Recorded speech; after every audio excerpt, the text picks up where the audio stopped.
What happens when somebody decides their comfort, control, or good time matters more than your boundaries? We're going to get into it. Let's get it.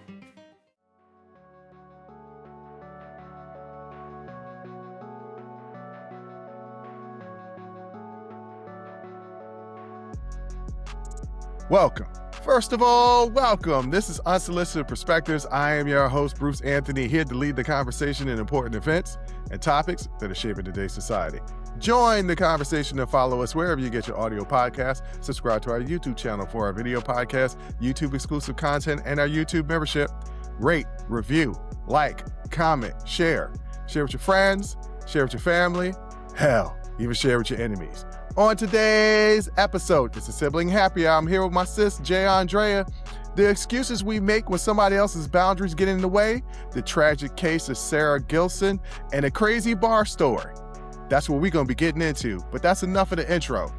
Let's get to the show.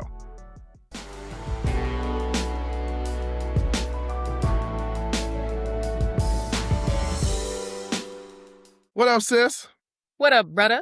I can't call it. I sent you something. I've sent you a lot of things on. You have. And you have not gone through them yet. And so I have not. No. I saw something that I thought would be a good topic for the show. So I texted it to you directly and you still didn't respond to it. So I'm going to be real honest. You did text? You texted it to me? Yep. I sent you a via text message. Via text message. Yes. iMessage. To me specifically. To you specifically. Yes. Is it in a group chat? Oh, no. Yeah. There it is. There it is. Well, right there. Right there on Monday. Okay. Well, Yep. that is on me because I did not see that. Okay. Yeah, but it doesn't matter. It doesn't matter. I wanted you to look at it before we got to it, but that's okay. Hey, look, I understand that sometimes, wanting to talk to your big brother is not cool. And then I guess I'm getting older and I guess I ain't cool no more. And you just, you don't respond to my text messages. You don't respond to my DMs. I mean, that's evident. I think I got like 3 months worth of DMs that you haven't responded to. I'm not even there. I have no argument like that. You are absolutely right. It's not personal though. It is 100% across the board for everyone in my life right now. And I deeply apologize. I am so behind on emails, DMs, text messages, phone calls. I owe people phone calls. I've owed people phone calls for weeks. So that is 100% on me. That is on me. And I don't have any excuse. And I'm sorry, everybody. I'm issuing a public apology to my brother and to everybody that I owe contact to. I am sorry. It is something that I think is like, it's a me thing that I need to work through because that bothers me. I've stopped talking to friends because I'm like, hey, look, I just sent you some DMs. I just sent you some reels. And the stuff I send is funny because if I laugh, I know other people are going to laugh, right? Yeah, I'm not denying that. It is funny stuff. Yeah. And they don't respond back to it, but yet send me something. It pisses me off. And it's got to the point where I'm so behind and it's so much stuff that it's literally like I have to sit down and like dedicate an hour or two to go through everything, return calls, return messages and stuff. And it's like, where am I going to find that time? Because every time I think, I'll do it this weekend, then somebody calls, we're doing this and this and this weekend. I'm like, well, there goes that. Here goes another week of me not responding to things. So. At this point, you might as well just chalk it up to the game. You might as well just send a mass text message and just be like, sorry. Hey, guys, let's all start over from today. All right. Well, what I sent you was a reel. And the reel is, I want to shout out the podcast. It's called Pink Pill RX. It's hosted by a husband and wife team, Kate and Jay Fillmore. They describe it as a fast pace. They call it an ADHD-laced educational show about the gap between what men and women get taught that about. That might be a new thing. Women? It might be. It's a show that talks about the gap between what men and women get taught about women's real life lived experiences. So it's big on critical thinking and open dialogue. And they came with some really interesting clips that I was like, a friend of mine sent them to me. And Mhm. I was like, you just helped produce the show because Yeah. I'm going to talk about this in the first segment with my sister because I think the show have a interesting take on it. So there are Well, three shout out to topics. Pink Pill RX. Yeah, Pink Pill RX. Once again, that's Katie and Jay Fillmore. You can find them on TikTok, Instagram, and YouTube at Kators88. That's KATORS88. Or just search the Pink Pill RX on any of those social medias. So the first topic, I created these on labels, but I'm going to give you a synopsis of what the reels were talking about, especially since you didn't watch them or listen to them, even though I sent them to you. All right. Yes. Independent men don't exist. That's topic number one. Mhm. They said the problem isn't that women are independent now, it's that men aren't. A working husband comes home to a cooked meal. A working wife comes home to cook the meal. The phrase independent man doesn't even exist because we call a woman independent when she can do for herself what a man normally does for her. But nobody has ever flipped it. By Mhm. that same standard, an independent man is one who can do for himself what he used a woman to do, what he's used to having a woman do for him: cook, clean, hands-on parenting. So Mm. I was just like, well, yeah, no, the idea of an independent man has never been brought up. Yeah. I mean, independence, like, inherently in the idea of independence is masculinity, right? So that's why you get a lot of pushback with the term independent. Well, oh, we don't want all these independent women because they're equating it to masculinity, right? Because it's a woman who can pay her own bills and, takes out her own garbage and, goes to get her own oil changed or whatever. Mhm. Things that are Or changes the typically, oil herself. or changes the oil herself. Things that are like typically thought of in society as like male centered or masculine things. But the inverse doesn't exist. Like nobody flipped it, right? Because an independent man, somebody who can cook, clean, do hands on parenting, like nobody, our society doesn't want that. Our society doesn't want independent men? Our society does, the patriarchy does not Okay. want that. And our society runs on the patriarchy. So the patriarchy does not want men in a like household cooking, cleaning, hands-on parenting. Women want it. Like heterosexual women want it. We do want that. Right. But society as a whole, if it's operating under a patriarchal model, does not want that because those things are seen as inherently feminine. And we all know that the idea of masculinity is anything that is not feminine. Mhm. To the point where you got guys out here really, man, I don't really even care about these females out here. Yeah, okay, you don't like women because women are the feminine and you're supposed to hate things that are feminine. So that's why, yeah, no, of course nobody flipped it.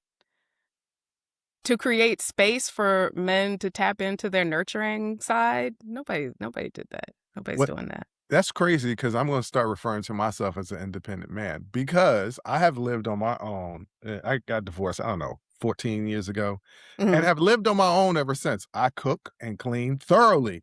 Clean. Yeah, Yes. I'm anal about being clean in every place except for the bedroom. Mhm. That's where all my junk lies. But Mhm. I cook and clean, have taken care of myself, and was a single parent. Single parent as it was a pet, Yeah. but I was a single parent. I took care of the dog all by myself for 14 years. So I'm Yeah. going to start calling myself an independent man. It's funny when you bring up masculinity or toxic masculinity. I wish I Mhm. had it sourced right now. I don't, but there's this uh, Instagram influencer. And yes, I started following her because I think she's gorgeous. She's gorgeous, but she's Puerto Rican and in New York. And she Mhm. does this like these red pill mock podcasts with this other dude, Gotcha. Mhm. and they were talking about she pretends that she's a man and she's on the podcast with another man, and they're always talking about how, I don't even like, why would you want to be with a woman who's been with other men? That's like me kissing men. Yeah. I might as well get her out the way and just go to kissing men. I would rather kick it with you and be with you as opposed to be with the women. Basically implying that these men are all closeted gay. When you get these hyper masculine men, that's Yeah. what they actually are. They're compensating for something. I will tell you something. I might have sent it to you. I might not have, because I already knew I was behind on DM, so I probably didn't send it to you. Mhm. But there was a podcast. It was 3 young Black men, probably Gen Z, and they were talking about how they don't shower after hooping, playing basketball with their friends. And they don't shower because they don't want to be in the shower thinking about their friends.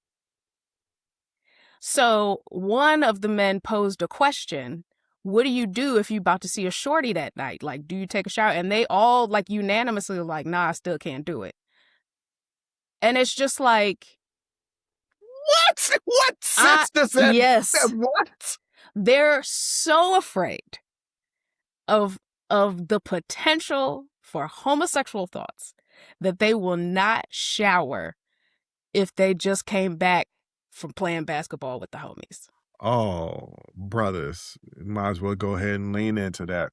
And it's because they don't want their friends to cross their mind while they're showering. Well, okay. Woo! It's deep. It's deep. So you want to talk about why is there no term independent man? That's why it's that the patriarchy is that like deep and insidious, and like that is just, and the homophobia, of course. Mhm. But like, I saw that and I was like, this isn't a parody. Like, this isn't. Please find that and send that to me. Yeah, Because, I will. oh my goodness. All right, let's go on to topic number 2 that was on the Pink Pill RX podcast that I came up with the title of this topic. Men never provide, they restrict it. This is what I mean. They said historically, men never actually provided for women. They restricted women for providing for themselves. They made laws so women couldn't work or they couldn't do certain work at all. Then turned around and said, we're the providers. Good thing you got us. So Yeah. when men always talk about they're the providers and the protectors, and another comment that they made during this clip that I didn't write down in the notes, but I'm remembering now. When men say they're the providers and protectors, it's because they restricted women to be able to provide for themselves for so long, right? I mean, we're talking in the 1970s. Yeah. And then the question needs to be asked, you're protecting women, but you're protecting them from whom? Right. Other men. So are you truly the protector? Or are you just the aggressor? And I was like, yo, they dropping bombs on this one because that's some truth. I never thought of it like that. Men aren't the providers. We're the restrictors. Yeah. And I want to be clear, like, that's a certain kind of woman, right? Like, Black women were allowed to work. In fact, we were forced to work outside of the home. We were only allowed to work certain like domestic jobs. And of course, we couldn't have, bank accounts or own property or things like that. And then, was there any equal protection, like labor laws? Like, no, right? So they were still being, what's the word I'm looking for? When people use you. Manipulated? No. They were still being exploited. Exploited, yeah, okay. Right. It just in a different way. So But they were still being underpaid. So men, they were still being underpaid. and so in they that were household, the being men were exploited. still Yeah. technically the providers because men could get jobs that women couldn't do that could pay a wage where they could provide. Well, then you have when women were able, like later in the 70s, 80s or whatever, go out and get their own jobs. Then you have women trying to apply for social programs and being forced to not have a male in the home in order to be able to enroll in social programs like welfare? That's a question. That's a comment that often does not get explained. You have all these hate influencers that love to say, well, there aren't a lot of black men in the home. Well, historically, you have created an economic system that has put a group of people in poverty for Mhm, generations.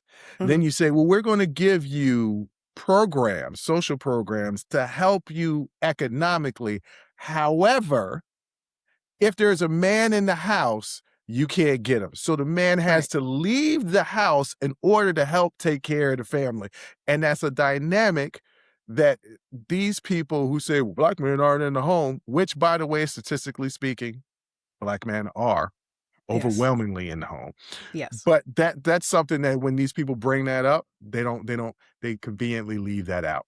Right. Because our society says the man is supposed to provide and protect. So if there is a male in the household, then there's no reason why you should need access to these social programs, except for the fact that ain't no jobs. And the jobs that there are don't pay enough. And even if both of y'all are working multiple jobs, you still might not have enough to afford daycare. Now you'll need daycare, right? To afford groceries, housing, all of these things. So you still need access to social programs anyway, but just to make it that much more difficult to keep the black family together, those kind of restrictions were implemented. And so we also have to make sure that we remember that. But Mm. yeah, this is absolutely true. You can't say, I'm providing for you, be grateful, when my response is, well, I probably could do this myself. Would you let me? You're like, no. Like, that doesn't, you know what I'm saying?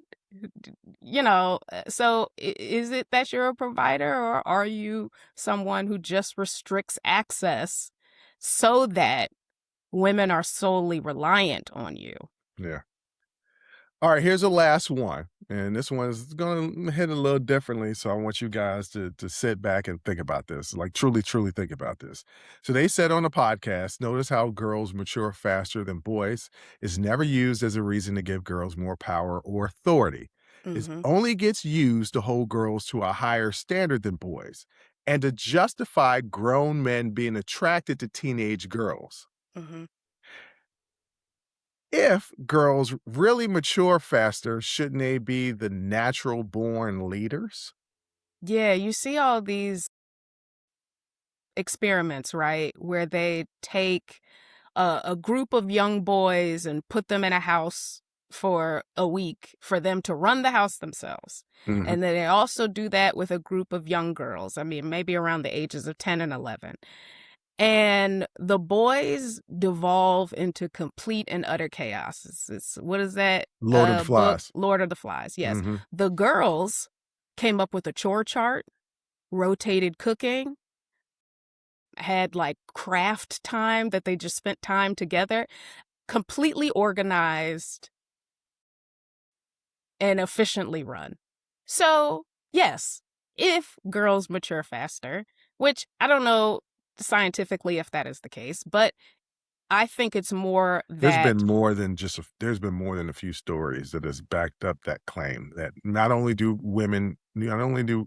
the females mature physically faster than boys, mentally and emotionally, they absolutely mature faster than boys. but how much of that is nature versus nurture? Like, how Mm. much of that is we, even in the way little girls play, right? We give them dolls, we give them cooking equipment, we give them, little vacuums and stuff to teach them responsibility, That's true. right? Yeah. But boys, they just get a Tonka truck, some wrestling men, right? Feels like And no one is teaching them how to care for things, this how feels to like you care for specifically themselves. speaking to me and our brother because we got talking and rustling men. Well, all little boys did, right? I So guess so. Yeah. so is it that girls are actually maturing faster, or are we putting responsibility on them earlier than we are with boys? I guess yes. I guess you have a very valid point there. I want to talk about one of the main comments that they said is that I never thought about it this way. When saying that little girls or girls mature faster than boys, it gives men an out to be able to sexualize young girls. And when you look at it, just in our generation, don't even go back to the 60s or the 70s. Go back to the late 90s and early 2000s. Britney Mhm. Spears came out with Oops, I Did It Again. She was clearly 15 or 16 years old. Yes. Grown men, grown men were In fantasizing sexually about. suggestive clothing, Oh, sexually she was in a schoolgirl suggestive outfit. dancing. Yes. Yes. Yeah, Yeah. and when they came when the Pink Pill RX podcast clip came up, I was like, "Oh my God. Yes." Mhm. It's the reason why, not to get political, but I'm going to anyway. The Epstein files, we look at that completely different because they were teenage girls as opposed to little girls. Mhm. Because people say, well, women mature faster. So it's almost grown men being married off to teenage brides going back to the colonial times. Hell, going back to the beginning of the The 19th beginning century. of time. Yeah, the beginning of the 19th century here. Yeah. Being married off guys 25 years old, marrying 14, 15-year-old brides. I never thought about it like that. But by that comment has a conscious and subconscious kind of meaning to it that Yeah. gives society or men a pass on young girls. Yeah. And not just that, but also it gives older women a pass, right? Because Hmm. how often have you heard, well, she out there being fast, Yeah. right? Or hmm even women sexualize Yeah. girls You're right. as a justification for the treatment that they receive from men. And I think a lot of it is tied to menstruation, right? Like they think, okay, once the common thing is that once a girl starts to menstruate, well, then she's able to have children. You're a woman now. That's what everybody tells you. You're a woman now. No, I'm 11. Right. You know what I mean? Yeah. And so they're saying, oh, well, that is the point at which a girl is now mature and she can have children, and so therefore she's eligible for marriage. That's a child. Yeah. Yeah. No. Yeah. No. And so we need to start de-emphasizing that. Yes, is that a pivotal moment in a young girl's life? Yes. We should not be attaching that to maturity. Exactly. But ladies and gentlemen, once again, that is the Pink Pill RX podcast hosted by the married couple, the husband and wife of Katie and Jay Fillmore. You can Google search that on any social media platform. Also, they're on YouTube at Cators88, Kators 88. Next up, we're going to get into a horrific story of a young woman. And I don't know, ladies and gentlemen, parental discretion is advised.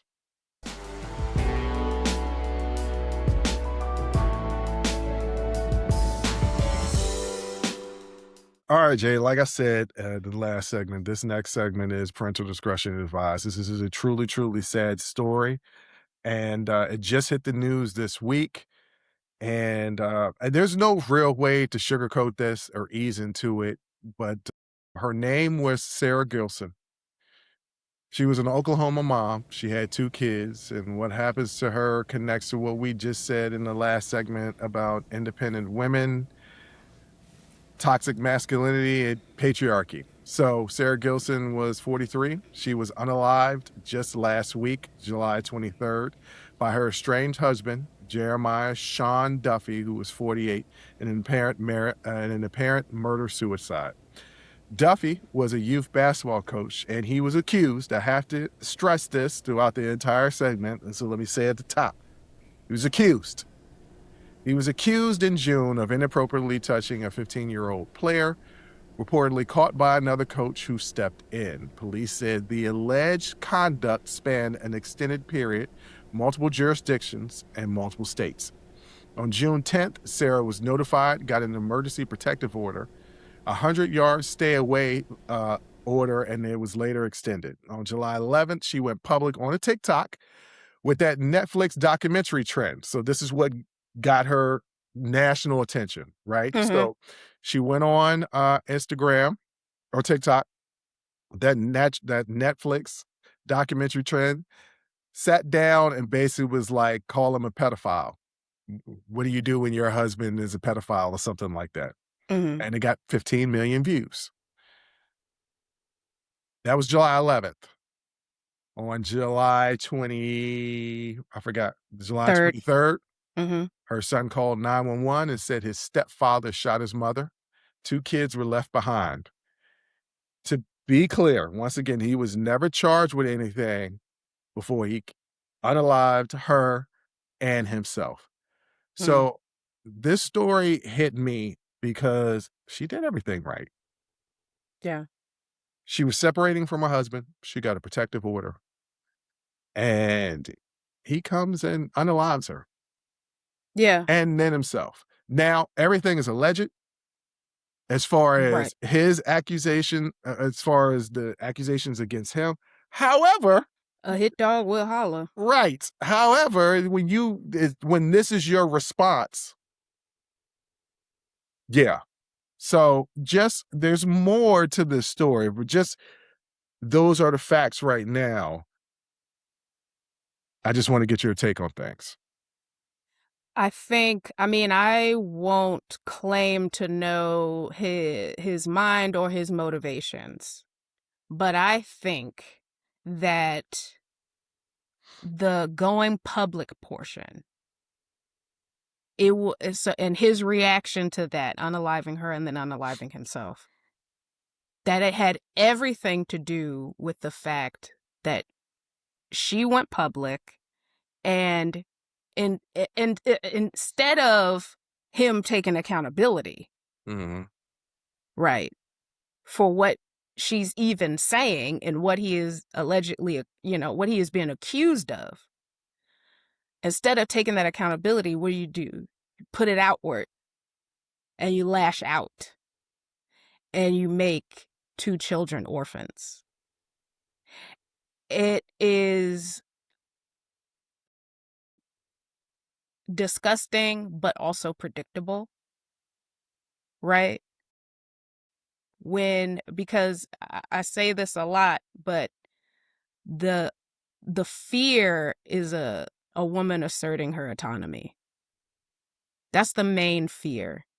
So her, reporting this, getting that protective order, and then making a public statement of like rebuke of or like, hey, I don't condone this. I don't know anything about, whatever her statement was. She technically didn't make a statement. It was the Netflix trend. So all she had was some words on there and her sitting down in the chair with that Netflix documentary theme. So she technically she didn't say anything, but she said everything. Yes. Yeah. When instead of the quote unquote standing by your man, right? Where instead of being a quote unquote ride or die, realize that on the other side of ride is die. Yeah. Okay? So that's not really a great choice. In any circumstance, right? In any circumstance. It's not ride or die. Right. That I either support you unconditionally and unequivocally, or I die. And honestly, that unconditional support might still also lead to death. So you're damned if you do, damned if you don't. And I think it's 100%. It's like when someone upsets you and you tell them, hey, I don't like that. I don't like what you did. I would like an apology. And they start to police your tone as opposed to taking, well, I don't like how you came at me like that just now. Hold on now. Don't ruin my closing monologue. I got a whole closing monologue about that. Don't worry. But you know what? We're going to get into it. But keep going on, because I touch on that in my closing monologue. Yeah. Instead of him taking accountability, it's more about her outing him in such a public way. Mm-hmm. No, he couldn't live with himself. So he ultimately unalived himself, but he was going to take her too, because how dare you not ride or die? And it's as another thing I say all the time. You know, I watch a lot of crime shows. You do.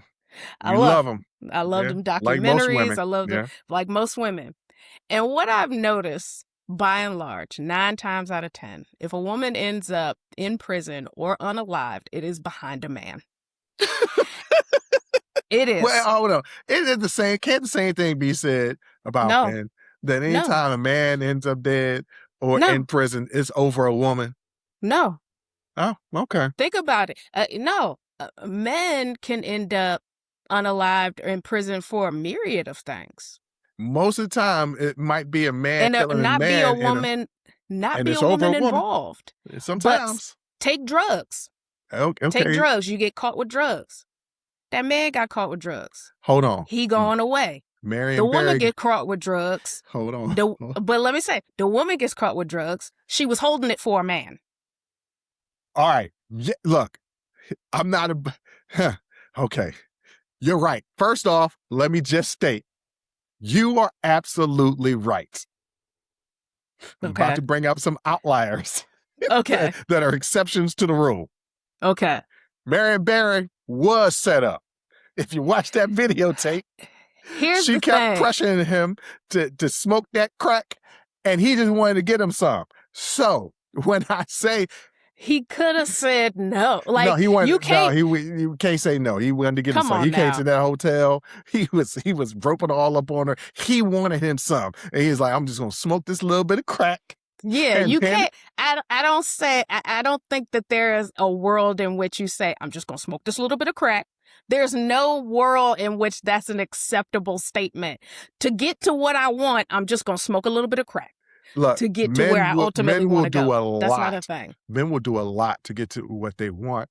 Case in point, Jeremiah did a lot to get to what he wanted, and what he wanted was to have complete control over Sarah.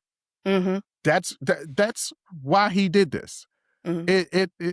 It wasn't solely because he was hurt. He was hurt because he realized, I don't have control over you anymore. Yeah. You're not doing what I want you to do? She has asserted her autonomy. And that is the biggest fear. That is why men can't stand independent women. Well, wait a minute. We got rid of that term, just women in general. We didn't get rid of it. We created independent men. Oh, okay. You're right. Well, I want to create independent men and get rid of independent women. Because to me, women have, once again, I'm speaking in generalities. Don't bring up the exceptions to the rules, ladies and gentlemen. People love to do that. Yeah, you. No, I just did it because I just wanted to break in that Marion Barry joke. Because he was set up. He was set up, okay? Watch that video again. Ladies and gentlemen, watch that video again. Marion Barry, the headline is, Mayor of D.C. caught with crack. But my headline is, Mayor of D.C. caught with crack because he was trying to get him something. That's my headline. None of it is good for the mayor of D.C. So none of it's good. He was a single man, I think. Or maybe he was cheating on his wife, but that's also apropos for a mayor. All I know is Marion Barry was the mayor of D.C. and he smoked crack. That's all I know. I think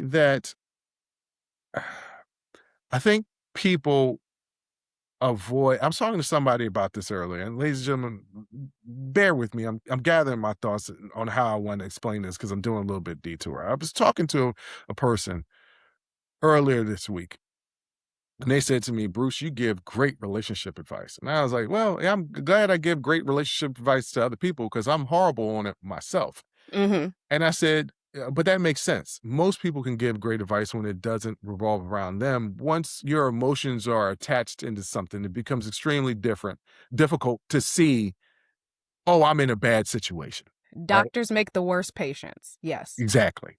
Mhm. And it is tough to see when you're in a relationship that the person that you're with is abusive. Because Yeah. abuse can come in all different types of forms. And you Yeah. could tell a story about growing up, a childhood story, to a complete stranger. And they'd be like, "Are you okay?" And you're like, "What are you talking about? Am I okay?" We Yeah. laughed that off. And it's truly traumatic that you laughed off, Yeah. that it takes a stranger to point that out to you. I Yeah. say all that to say this. These characteristics from Jeremiah did not just pop up out of the blue. He's always been a controlling, manipulative man. And no, I don't know him. I wasn't sitting on any therapy sessions, never spoke to the man. But to go from you've never been charged for a crime in your life to unaliving not only your wife, but also yourself, says to me, you who have always been a controlling, manipulating person, the rug has been pulled out from under you. The only way that you know how to respond is to take the ultimate control Yeah. of everything. Which is And, deciding whether or not somebody lives or dies. right. Hmm. And the reason why I brought up this story is definitely not to glorify what happened. I'm praying for the Gilson family Yeah. because there are two orphans now Hmm. that not only lost a mother, but also lost a stepfather. And I don't know how involved that stepfather was, but it was still in their life, right? That's Yeah. no longer in their life. Sometimes, ladies and gentlemen, when you're in a situation and you've got other people on the outside telling you, hey, look, this ain't a good situation. Stop getting defensive, take a step back and look at the field.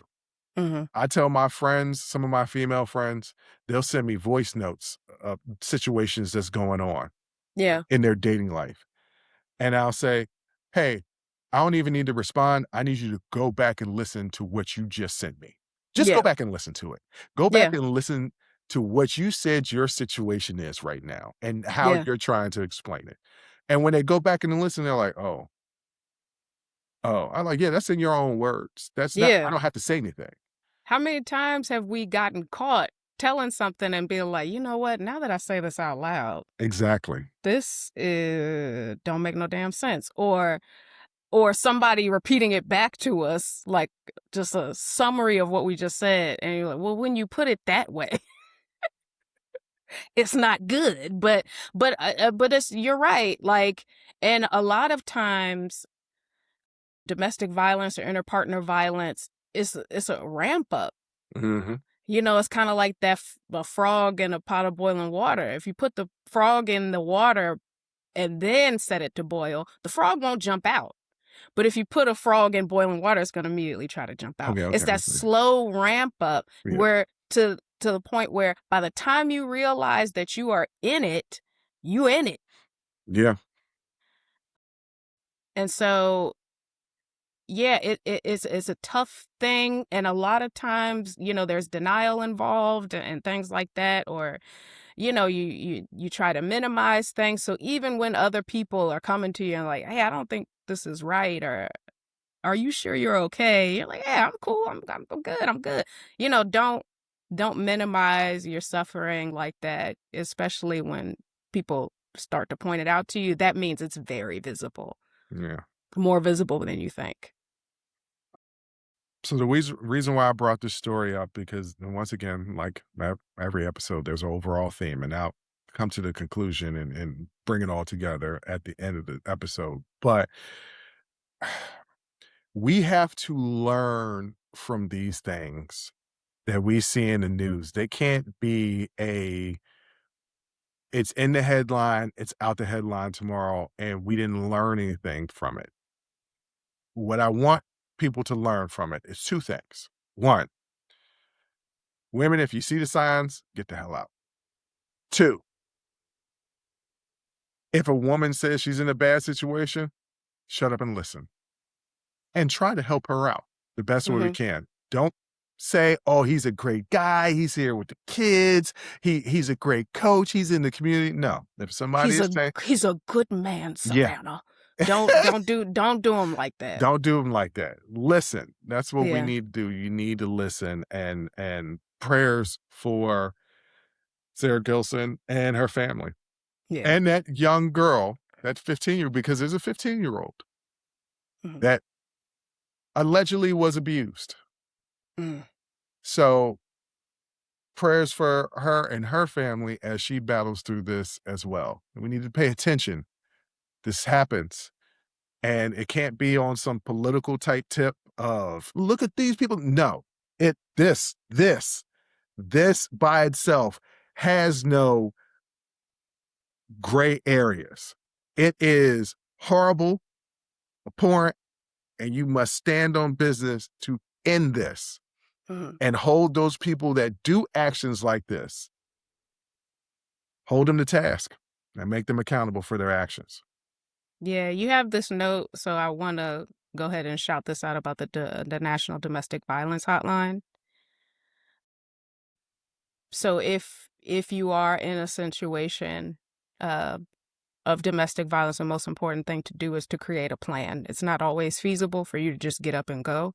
The most important thing to do is to make a plan to protect yourself. That's the first step. One is to understand and acknowledge what your situation is, and the next step is to make a plan. And so the National Domestic Violence Hotline is 1-800-799-SAFE, 1-800-799-7233. Or you can text BEGIN to 88788.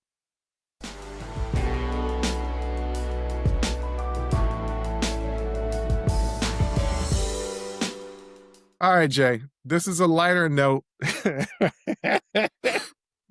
Look, I'm just seeing the title of segment 3 and I'm like, okay, what happened? All right, a friend of mine told me a story, and the title of the segment, ladies and gentlemen, is Who Put These Drinks on My Tab? So, a friend of mine has a long-time partner, 4 years, right? Yeah. Partner. But he's in the family, right? His partner has 2 other sisters. His partner is the oldest, which means she has a middle sister and a younger sister. The younger sister's boyfriend was turning 30 and had a birthday party. Okay. So the birthday party was on this rooftop in Washington, D.C. At first, I'm going to leave that detail out of it. So never mind. I just self-edited myself. I'm not going to add that last detail in because I know they're going to be listening to this and watching it. Okay. So they go to the party, and my friend buys a drink for himself and the birthday boy. His partner decided that they didn't feel well, didn't go. But the middle sister and her husband are there at the party. Okay. Right? Yeah. They all come in together. Then all of a sudden, the husband comes to the table, their little section that they have at the party. So the husband of the middle sister comes to the table with a tray of shots.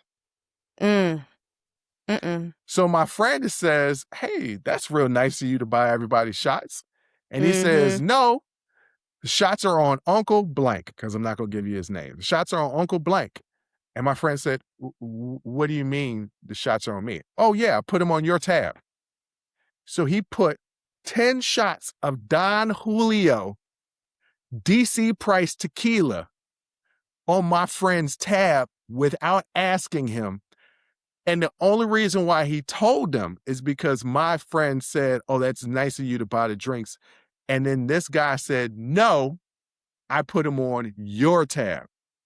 And kind of smirked and laughed in his face like, yeah, this is on Uncle such and such.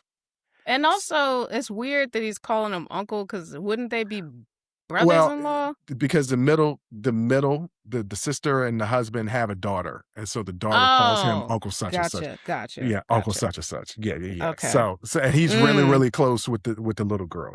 My friend is really close with the little girl. I mean, he adores This little girl, and I've seen pictures of her. She is absolutely adorable. She is. Great. That's great. Right. And I would definitely, buy her a little piece of cake or something. I don't mind putting that on my tab. But what you not gonna do? That whole section, all the furniture would have been moved.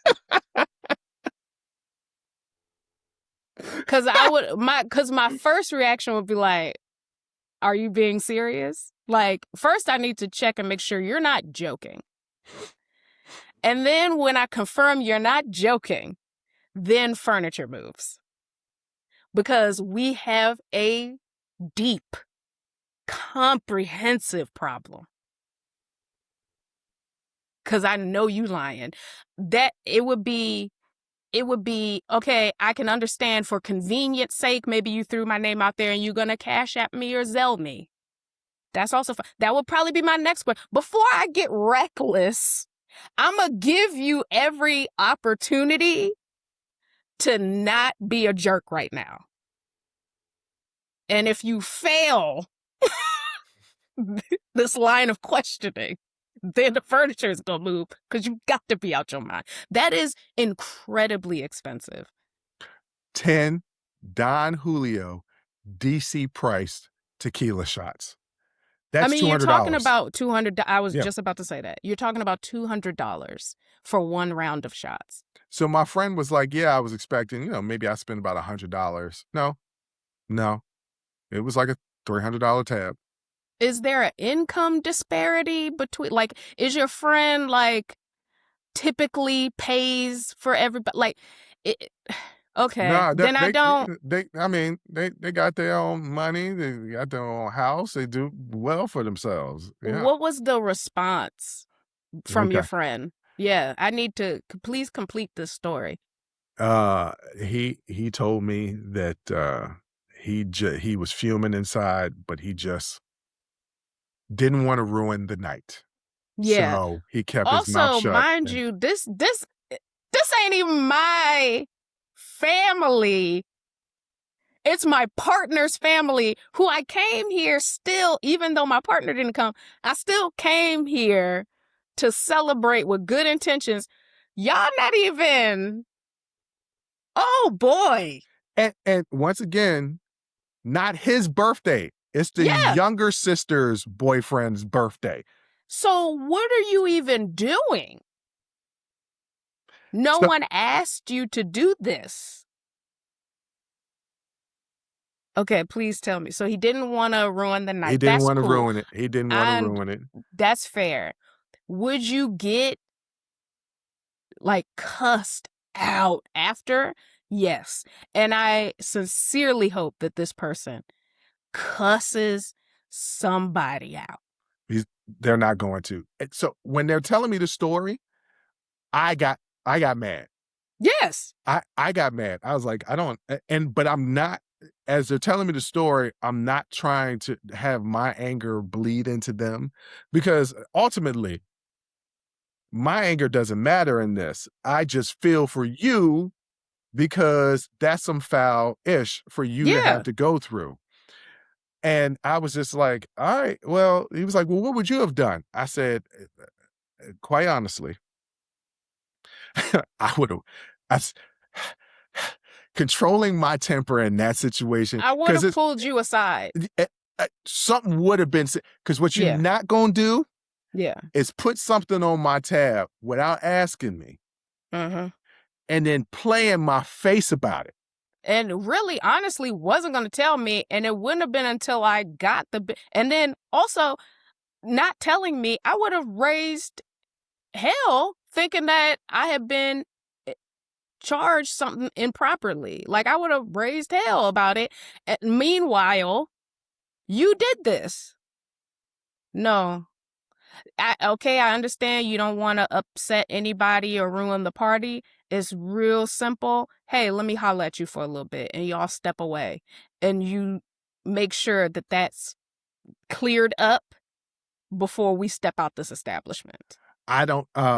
So my friend was like, he told his partner, And his partner was like, oh, yeah, okay. But try to kind of brush it off. No, And she I need was to like, call her sister. that's what I said, hey man, I'm gonna be real honest with you. The fact that she ain't riding for you on this Right. one, that would No. that would make me feel a certain type of way because there is no part of this story in which you were in the wrong in any capacity. In any way. In So to any way. not have your back, if if this was me, right, Mm-hmm. and it was a significant other that you were dating, one of Mm-hmm. your partners, and they had done this. Mm-hmm. Wait a minute, that's not the same scenario. Anyway, if I was in her shoes and I had to come to you and talk to you Yeah. about your partner doing some foul stuff to my partner, I'm gonna come and talk to you. Yeah, if it's me, somebody I am dating shows up and you put some stuff on their tab and they tell me, first person I'm going, you need to Cash App us right now. And if you ever in your natural black ass life do this again, we are going to have a problem. Because you did it and I wasn't even there to say something to my sibling of like, yo, you need to get your husband. Mm-hmm. But yeah, his partner definitely needs to call. She needs to call her sister because that's He didn't, not. my friend didn't say anything to his partner, but I would think that his partner, I was like, well, I think that she'll just naturally go and do that. Yeah, Like that's the she first thing should. I'm doing. Yeah, she should Is because calling and that raising was hell. hundreds of dollars, right? Yeah. And maybe hundreds of dollars ain't that big of a deal to you. Guess what? I don't care if it's 5.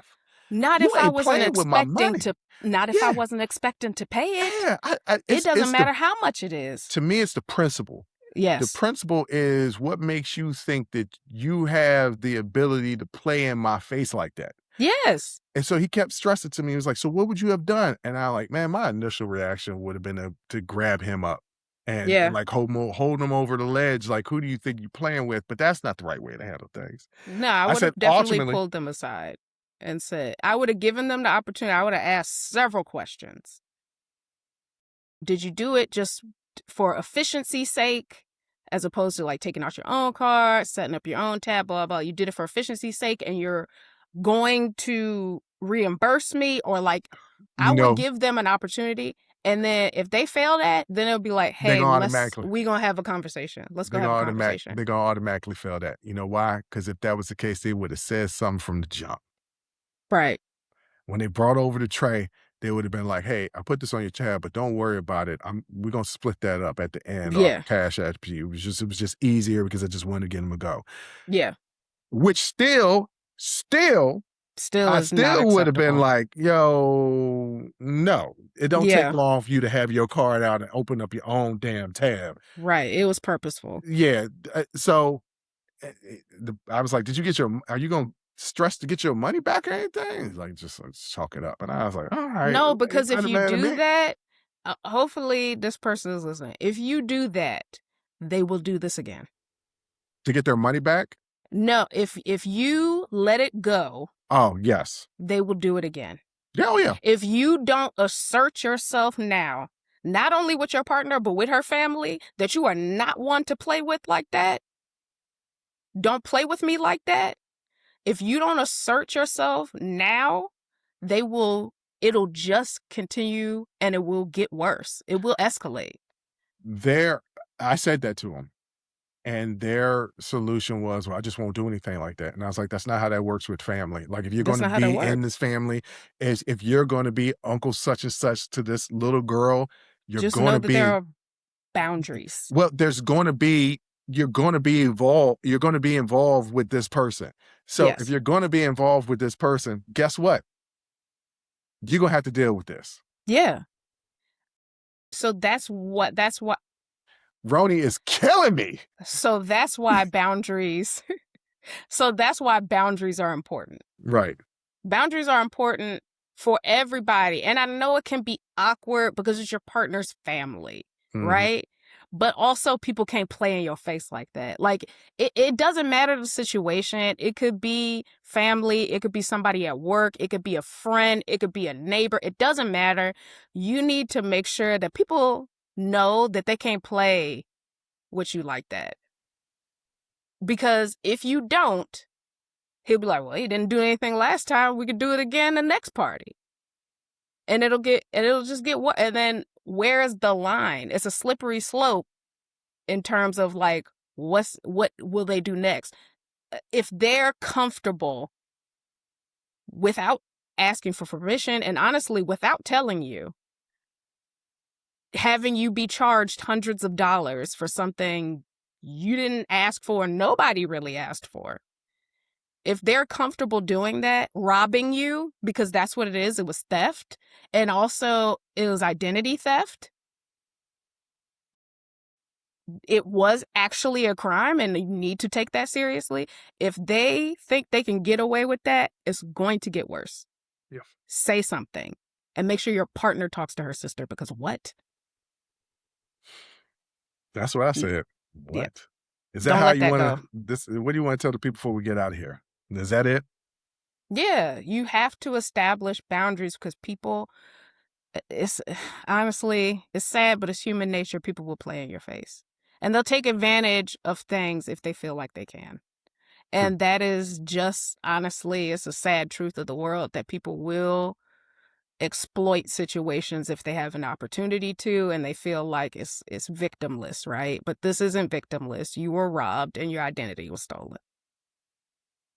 You know, that's so interesting that you bring that up, because before we end, I know these stories don't look like they belong together, but they do. And I'll bring it all together now. We started with men learning how to cook, clean, parent, and actually take care of themselves. Then a woman trying to escape a dangerous situation. And somehow we ended up with a man putting 10 tequila shots on on a bar tab in DC with DC prices. I keep stressing.